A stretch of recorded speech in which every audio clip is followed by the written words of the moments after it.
Hoy vamos con mi top 10 de lecturas del año 2023. ¡Comencemos!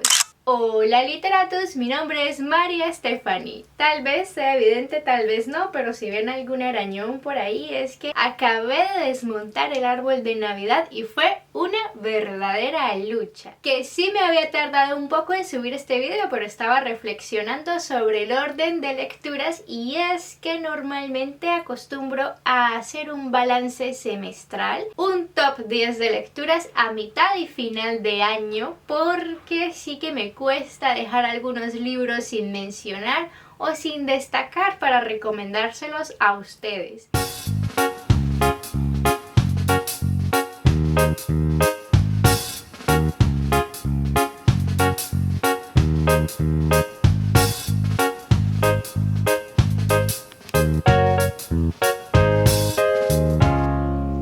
Si van a mi Instagram podrán ver que de 2021 y 2022 está disponible de primera y segunda mitad de año, de 2023 solo de la primera mitad de año, porque en junio de 2023 con mi cumpleaños número 30 decidí aventarme a abrir este canal en YouTube, así que no tuve mucho tiempo entre una grabación y otra, la edición. Bueno, el año pasado leí 52 libros y en este conteo entran 3 sagas, 2 trilogías y una tetralogía. La tetralogía y una de las trilogías fue en lectura conjunta, como me gusta, y la otra trilogía fue, bueno, por placer, de veras que me sentí entusiasmada.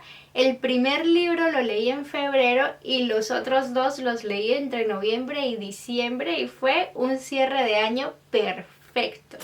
Sin más dilación, comenzamos con esta cuenta regresiva. En la casilla número 10, Puente a Terabitia por la autora norteamericana Katherine Paterson. La premisa es muy simple: un niño de origen humilde tiene una vida convencional, ayuda a sus padres en los quehaceres de la casa y bueno, todo corre muy bien hasta la llegada de una nueva vecina, una niña que llega para poner todo de cabeza en el ambiente escolar y en la vida de nuestro protagonista. La historia es muy dulce, sí me gustó transportarme a ese universo infantil en el colegio, en el autobús escolar, la interacción con otros compañeros, la descripción de perfiles, el chico tímido, la chica malvada, el chico abusador. Todo esto me trae gratos recuerdos porque son estereotipos que siempre vemos y en el caso del libro no hay un personaje que infrinja dolor psicológico, es decir, el bullying aquí no es el tema central. Los protagonistas enfrentan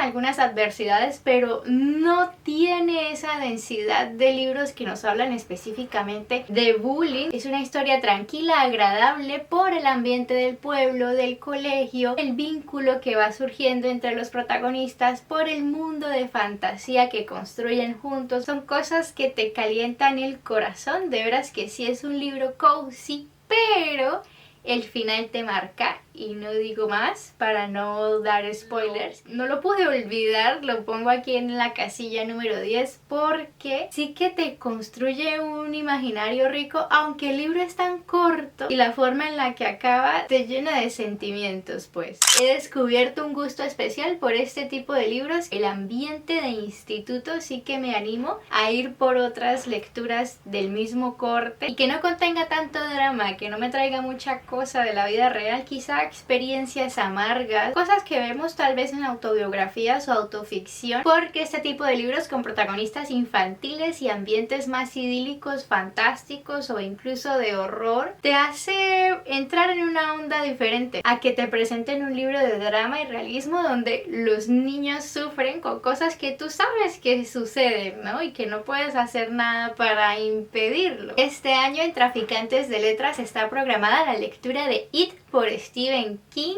Me tiene súper entusiasmada porque es un libro muy largo e icónico del autor. Ya habiendo leído otros libros como El Resplandor, ya entiendo más o menos cuál es la idea de King al plantear ciertas relaciones humanas y espero mucho de este grupo de amigos. Así que si estaban esperando la oportunidad para leer It, este es el momento perfecto. Ya he hablado del grupo varias veces en el canal, voy a dejar el link en la caja de descripción, pero basta con buscar Traficantes de Letras por Instagram.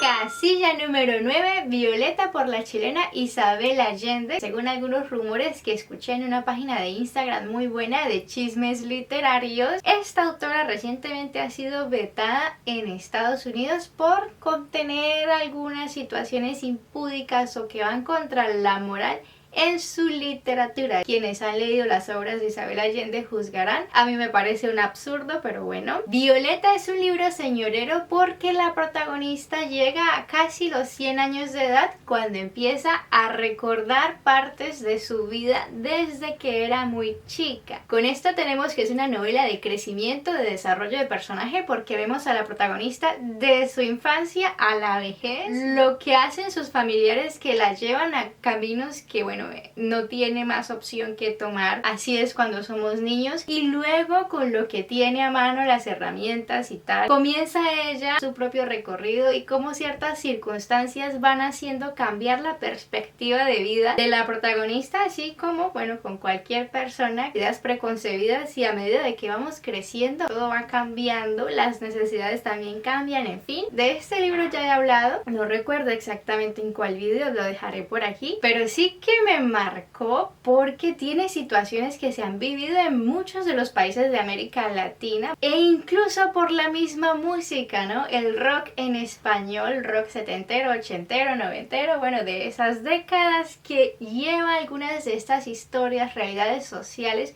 por las que han atravesado países como Chile. Ver cómo la autora relaciona todo esto con la vida de Violeta y de sus familiares, conocer escenarios o detalles de ciertos escenarios del país que tenías como en un retrato, y Violeta te da los matices que te hacían falta, la cultura, las diferencias entre las regiones. Está en todos los países, pero en principio no lo razonamos de esa manera. La influencia del clima, del hecho de que Chile se encuentre al sur del continente, y todo esto en juego con las épocas, situaciones que involucran a otros países fuera de América Latina, porque uno de los personajes que influye más en la vida de Violeta es alguien que tiene conexión con Estados Unidos. La historia no se queda solo en un punto geográfico, sí que me pareció que se desarrolla muy bien hasta que Violeta se convierte en madre. Siento que ahí pierde un poco de fuerza autobiográfica, bueno, de autoficción, porque Isabel Allende siempre hace esto, pone un pedacito de su vida en cada una de sus mujeres, de las mujeres de sus libros o de la vida de sus familiares, que es algo muy personal lo que ella cuenta. Claro, autoficción no significa que haya sucedido de esta manera, pero fluye, la historia fluye de forma natural, te conectas, como meterse a un río cálido que fluye armónicamente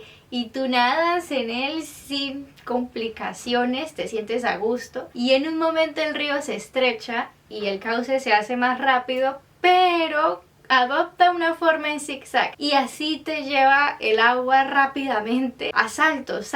No tiene tanto desarrollo alrededor de Violeta luego de que ésta se convierte en madre y obtiene una vida que quería tener pero que no era como se lo había imaginado. Te lleva a saltos temporales y no hay mucho desarrollo de subtramas. Lo sentí un poco cojo del 65-70% en adelante. Siento que la autora se cansó de alguna manera, no sé cómo explicarlo, y comenzó a correr con la narración, porque sí hay cariño, como más dedicación en la primera mitad del libro y luego te arrastra. Y ya de ser una historia se convierte más bien como en un diario en el que escribes una vez cada 3 o 4 años para desahogarte, pero no describes mucho porque además estás medio cansado de vivir. O sea, no que no quieras vivir, sino que todo te extenúa, te sientes no la pereza sino la necesidad por llegar a una conclusión. Por eso me gustó mucho, pero no llega más allá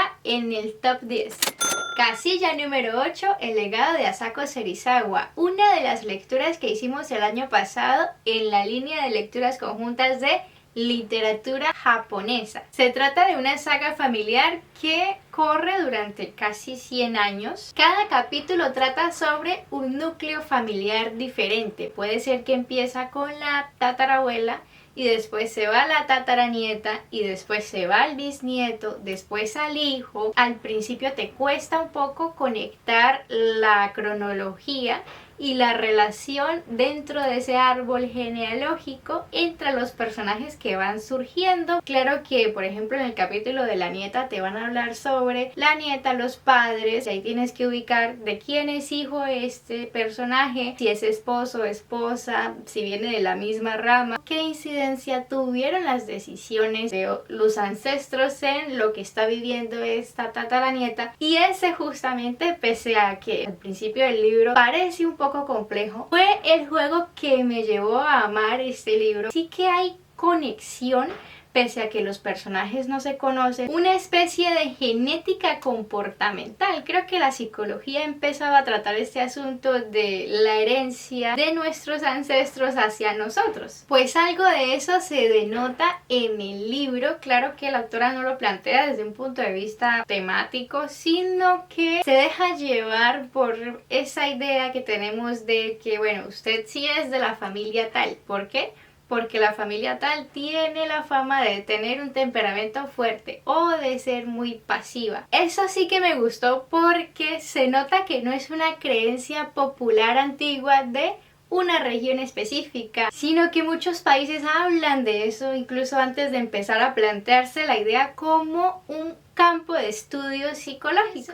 Al comienzo del libro tenemos un árbol genealógico para no perdernos y allí también nos dicen el título del capítulo en el que va a aparecer ese personaje. El legado comienza con la generación que vive la Primera Guerra Mundial y nos muestra a una familia que se dedica a la agricultura en Japón y se traslada hacia otro país. Pues la evolución de la época, ¿no? De la economía familiar de acuerdo a la época, del juego entre países respecto a la situación geopolítica de las dos guerras mundiales, de los efectos de un matrimonio intercultural en medio de este contexto político tan difícil que corrió en el siglo XX, de ciertos fenómenos sociológicos que acaecieron en Japón tras perder la Segunda Guerra Mundial y la tragedia que vino con esto, a lo que tuvo que someterse la población, el efecto de las bombas nucleares y de la invasión militar norteamericana, la pobreza, el hambre, situaciones que el país no estaba acostumbrado a vivir, el sufrimiento de las culturas que se vieron sometidas por el imperio japonés antes de la caída con la pérdida de la Segunda Guerra, la xenofobia dentro del país y posteriormente la subida simultánea a través de los desarrollos tecnológicos que hizo que Japón se convirtiera en una potencia mundial después de haber tocado fondo. Cómo las ramas de esta familia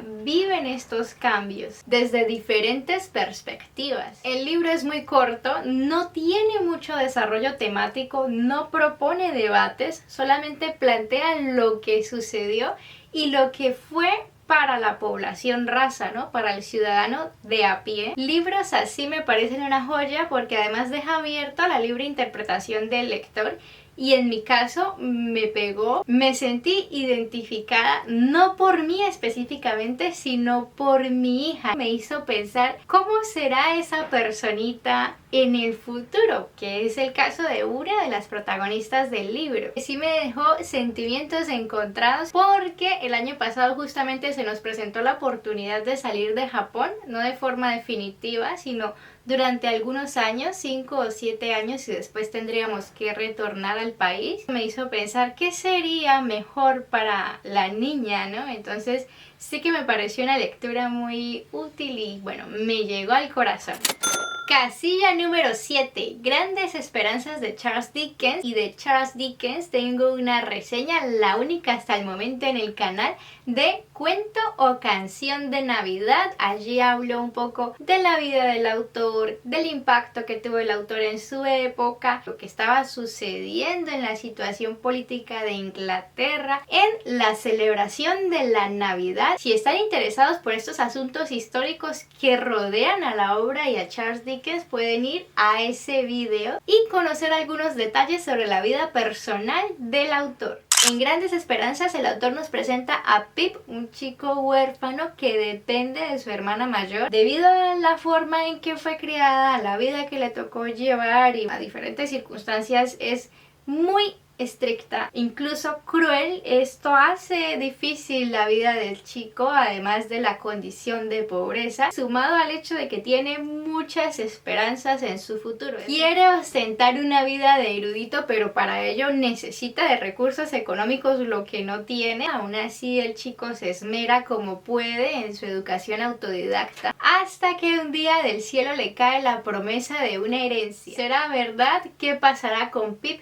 ¿Cómo asumirá esta nueva situación? ¿Cómo cambiará el chico y el núcleo del chico de la noche a la mañana? Todas estas cuestiones se presentan en el libro de forma crítica, además haciendo un análisis social. El autor nos pone diferentes perfiles de la época y hace una rica descripción de cómo funcionaba ese determinado medio. Por ejemplo, nos muestra el medio judicial, la aristocracia pueblerina, la aristocracia citadina y cosas curiosas de la sociedad victoriana.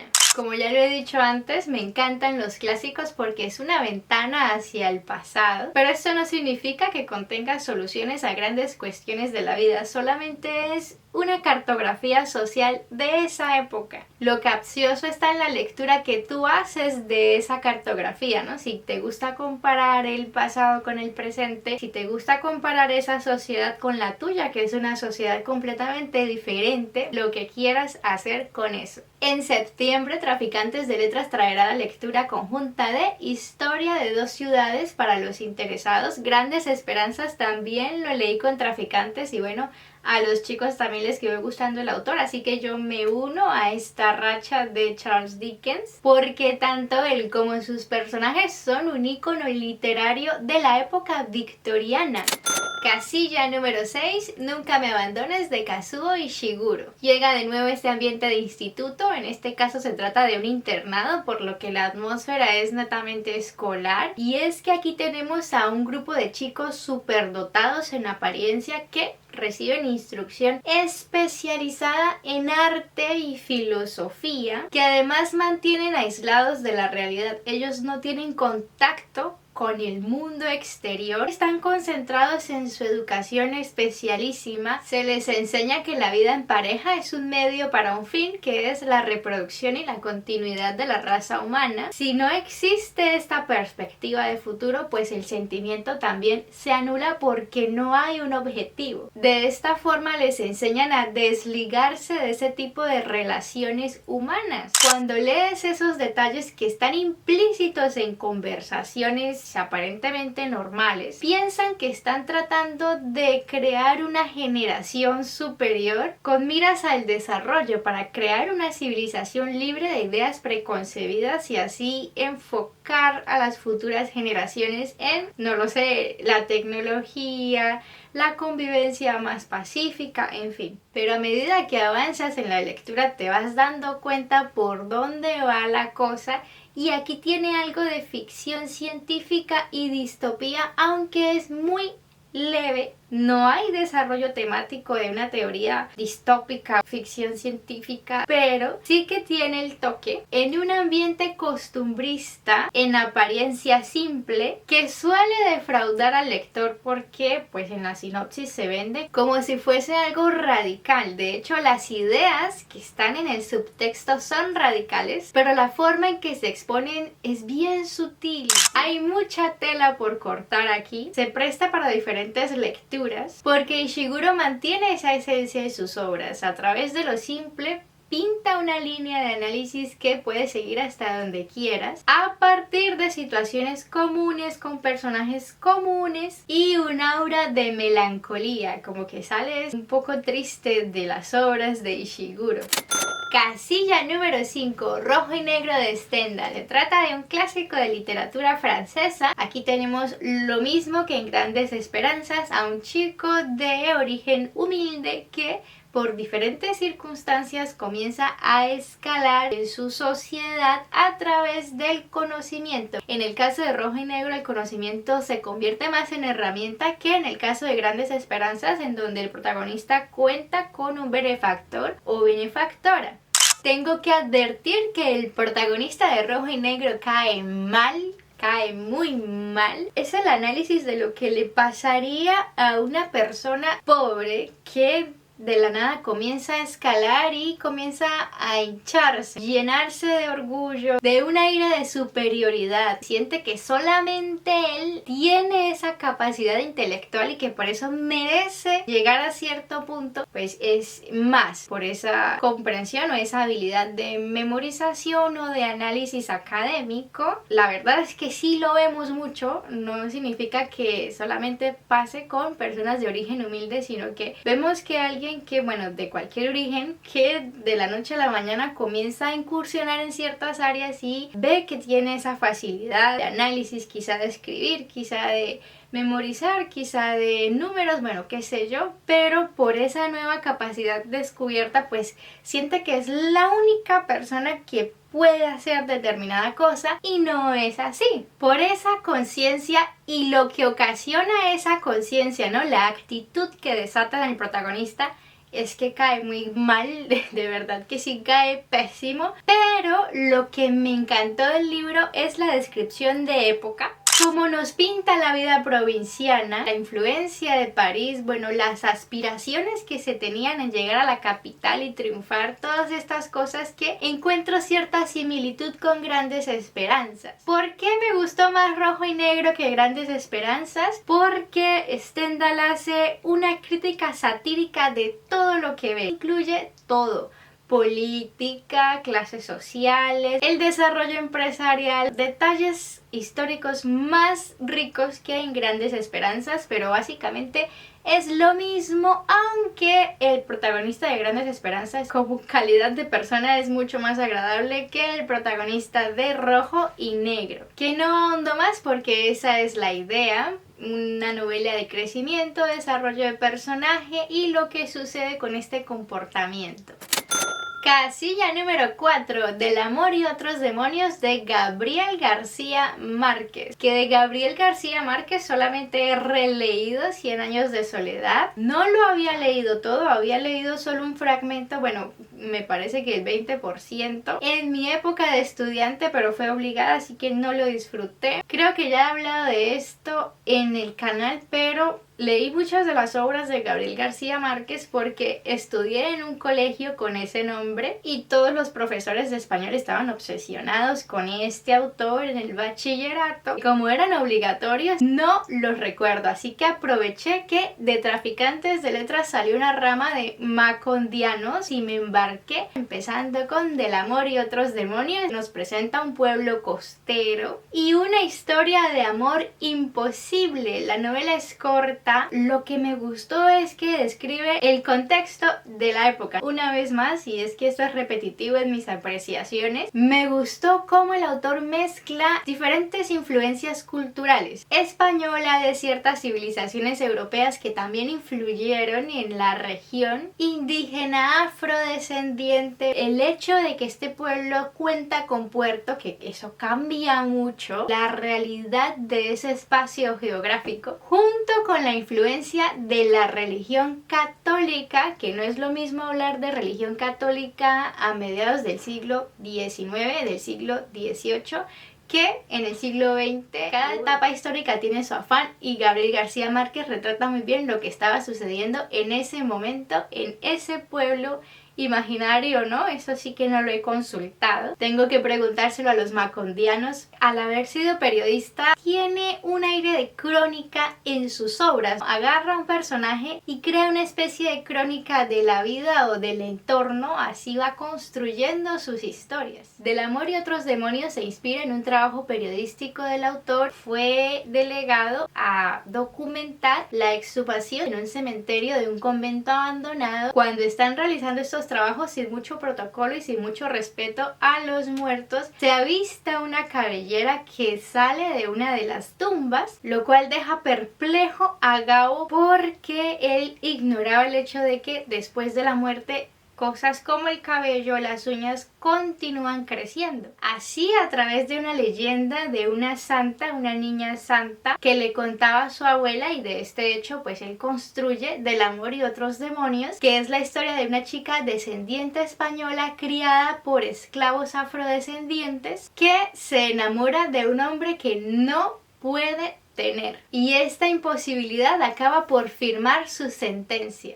Tiene atmósfera opresiva porque estamos hablando de una época diferente del pasado, de la influencia de la religión, cosas que ahora se nos hace indignantes, pero pues en la época era así. Casilla número 3 y ya la cosa va quedando más interesante. Esta lectura sí que la sentí con el alma, no es que me haya sentido identificada, de hecho ninguna de las historias pega con nada de mi vida, pero me hicieron desconectarme de la realidad, bien sea por el lugar, la época o el género literario. En la casilla número 3 tenemos a la tetralogía de El cementerio de los libros olvidados, y es que fue imposible establecer cuál de estos libros tenía que estar en la casilla número 3, así que los puse a todos. Si me preguntan, claro que tengo mis favoritos, pero por el momento puedo decir que pese a que se venda como libros autoconclusivos, se hace muy tedioso leer el 2, el 3 y el 4 sin haber leído el primero, porque tiene continuidad. No es una continuidad cronológica, no es una continuidad de la vida de los personajes, aunque bien que en el cuarto sí retoma a los personajes del primero. Se trata de un juego de época. Si en el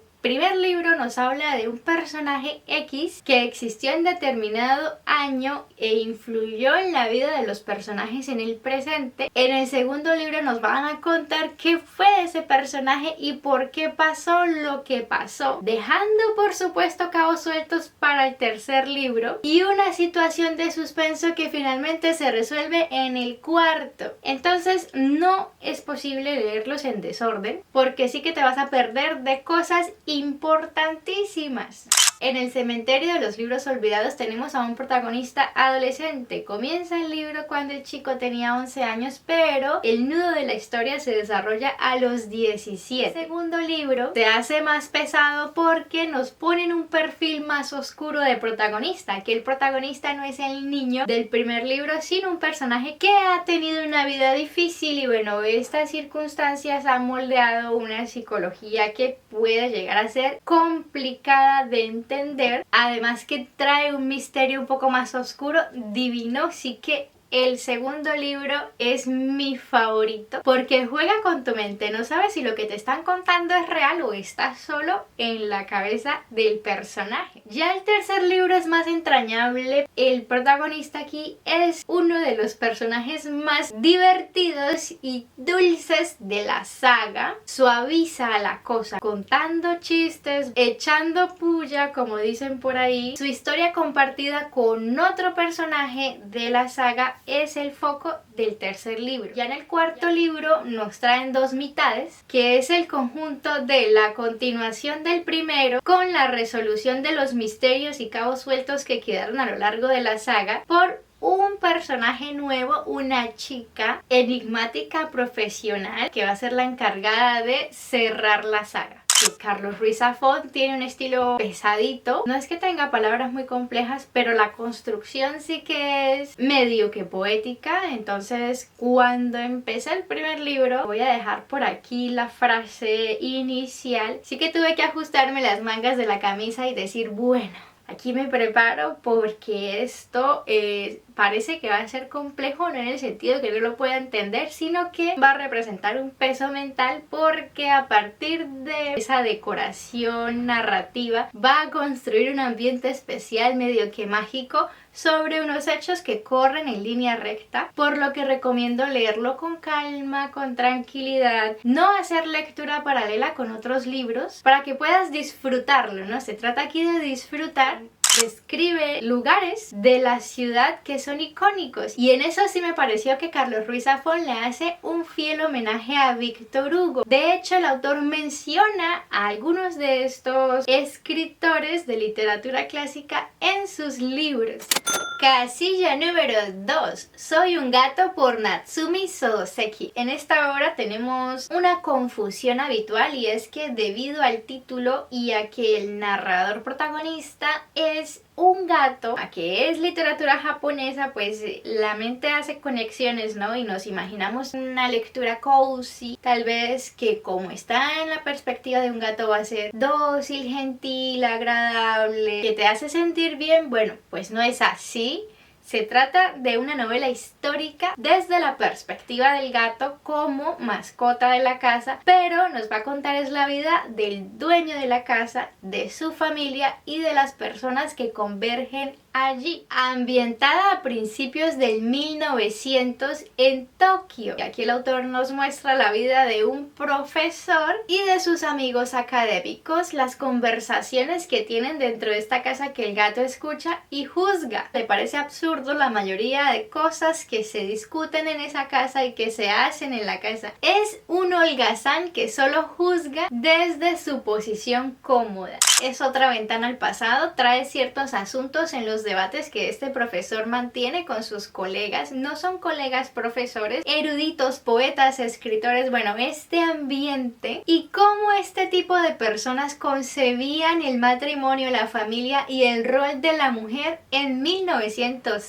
Es un libro costumbrista, no tiene nada de especial en el sentido de que no te trae acción. También hace crítica social sobre ciertas personas a partir de la estructura del barrio, ¿no? La mujer rica, los adolescentes, roles, estereotipos, que sí puede haber cosas que se mantienen, que cambian porque la época es diferente, pero en esencia se mantienen. Así como en todos los países hay cosas que, bueno, cambian, pero en esencia continúa siendo el orden establecido de esa manera. Y poder hacer ese ejercicio de observación dentro de la sociedad japonesa se convirtió en uno de mis propósitos en 2022 al crear el grupo de lectura conjunta de literatura japonesa. Recomiendo este clásico por eso que ya dije y porque además el estilo de Soseki es un poco occidentalizado. Tiene influencia de la literatura inglesa, enfatiza no como el estilo clásico japonés que deja ciertas cosas que son trascendentales para la lectura del ambiente y para alguien que no está acostumbrado a hacer esas lecturas culturales, porque no es algo que solamente exista en Japón. La lectura del ambiente es algo humano, ¿no? Una condición humana que tú no necesitas hablar con tu amigo, tu pariente, tu profesor para saber que la cosa está tensa o que tienes que actuar de determinada manera en una situación relámpago, pero no es igual en diferentes culturas. Por eso es que muchas cosas de la literatura asiática se nos hace un poco obvias o quizá no entendemos en profundidad. Entonces Soseki es una excelente opción para entrar en esta literatura japonesa de forma más cómoda, ¿no? Ya cerré la agenda hace rato, que no hice rotero en esta ocasión porque no acostumbro a hacer rotero para el top de lecturas, pero sí tenía que organizar algunas ideas. En la casilla número 1, la trilogía de El Señor de los Anillos. Es otra saga que recomiendo leer sin prisa, más porque al tratarse de una obra de travesía, el camino del héroe, ¿no? Que arranca de un punto y tiene que hacer esta peregrinación hasta su objetivo, suele ser cansado para algunas personas que no son tan amantes de este estilo de narrativa, ¿no? Acción y camino y conversación, y se encuentra con estas personas y hace esta cosa y bueno, más camino y acción y llega al punto y se acabó. Por eso sugiero hacerla con calma y tenerle paciencia, porque hay puntos en los que sí se hace un poco lento el transcurso de la travesía, pero es que tiene su finalidad. Tarde me enteré que antes del Señor de los Anillos recomiendan leer El Hobbit, y otro libro, pues lo voy a dejar aquí, en el que Tolkien hace una descripción de pueblos, porque sí que durante la lectura del Señor de los Anillos esa es una tara, un desafío poder organizar las ideas sobre, bueno, existen estas razas, humanos, elfos, enanos, tal, hobbits, etcétera. Pero dentro de los elfos existen estos reinos y este tipo de elfos. Los reyes que se mencionan en la trilogía del Señor de los Anillos de elfos son esto y este. Galadriel pertenece a este. De igual forma, los reyes que se mencionan de la raza de los humanos son estos y estos. Y de este rey que es de este pueblo tiene esta historia. Y este rey que es de este otro pueblo no es exactamente un rey, pero este pueblo tiene esta otra historia que deviene de la misma corriente del pueblo A, de la raza de los humanos, pero que tomó caminos diferentes por X o Y motivo. Bueno, esas cosas son complejas si arrancas con Tolkien leyendo la saga del Señor de los Anillos. Si ese es tu caso, recomiendo hacerlo con calma si es que no quieres empezar en orden, ¿no? Pero sí que se disfruta porque es una especie de construcción demográfica, de fantasía épica, de la Europa de tiempos remotos, de mitos y leyendas a partir de este tipo de seres que crea el autor. En el futuro tengo que volver a leer la saga porque quiero indagar y localizar esos detalles que el autor siembra intencionalmente para descubrir un poco más sobre determinado pueblo, porque todo tiene una finalidad. El primer libro empieza una maravilla porque ese prólogo es divino y es que se parece a una especie de artículo académico de sociología en donde te están describiendo a una población milenaria, pero en tiempo presente. Es como si descubrieran que, por ejemplo, el neandertal tuvo una vida convencional, que tenía agricultura, vínculos familiares, que tenía vínculos sociales, que vivía en una forma de organización de sociedad con representación, bueno, etcétera. Y eso es lo que hace el prólogo del primer libro con los hobbits, la personificación de la vida cozy, ¿no? Los hobbits. Como ya lo mencionaba en el vídeo que hice sobre el término cozy, una especie de seguimiento rudimentario de la palabra cozy desde 3 culturas nórdicas, cómo había surgido y lo que representaba y cómo había adoptado un matiz cultural en estos países. Bueno, todo está en ese vídeo. Los hobbits tienen todo, y lo repito: comida cozy, ropa cozy, casas cozy, fiestas cozy, costumbres cozy. Es la delicia de vivir. Incluso el trabajo es cozy porque el personaje de Sam ama la agricultura y la jardinería. Y también está plagada de misterios. Noté ciertos guiños que el autor hace a teorías sobre el empoderamiento de la raza humana, ¿no? Supuestamente, según la fantasía épica de Tolkien, existían diferentes razas, pero finalmente las razas superiores a la humana, como los elfos, deciden entregarle la batuta a los humanos, y por eso al final es que se corona. Lo hablo así porque parto del supuesto que todo el mundo ya ha visto las películas aunque no haya leído los libros. Al final se corona a Aragorn como el rey. Esto representa la nueva era, la era de los humanos. Todas las teorías que siembra Tolkien son sensacionales, y reflexionar sobre esto es un ejercicio interesante que se hace más ameno leyendo El Señor de los Anillos.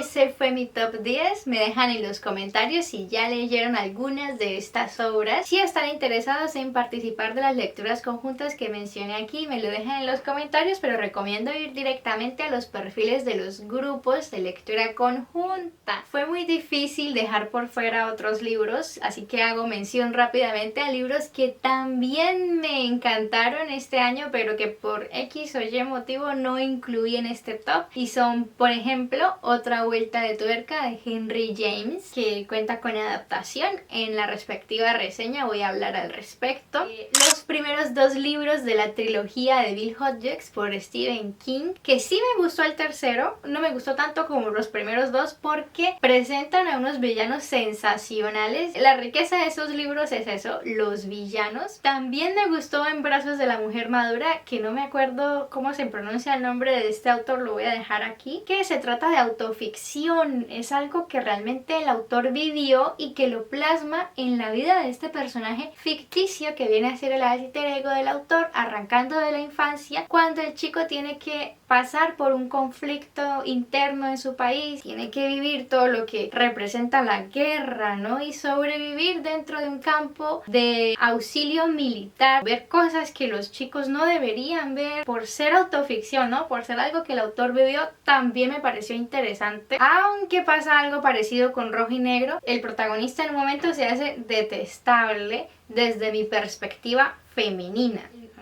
las sagas familiares que por supuesto me llegan al corazón. El murmullo de las abejas de Sofía Segovia me gustó mucho, me pareció dulce. Los protagonistas son chicos y uno de los protagonistas tiene una limitación que, bueno, enriquece la historia. Son entrañables la mayoría de los personajes, pero me sentí más identificada con el legado de Asako Serizawa. Las herederas de la Singer de Ana Elena Rivera, que habla de una generación de mujeres de una familia española, también me tocó el corazón. Además porque plantea debates sobre temas actuales.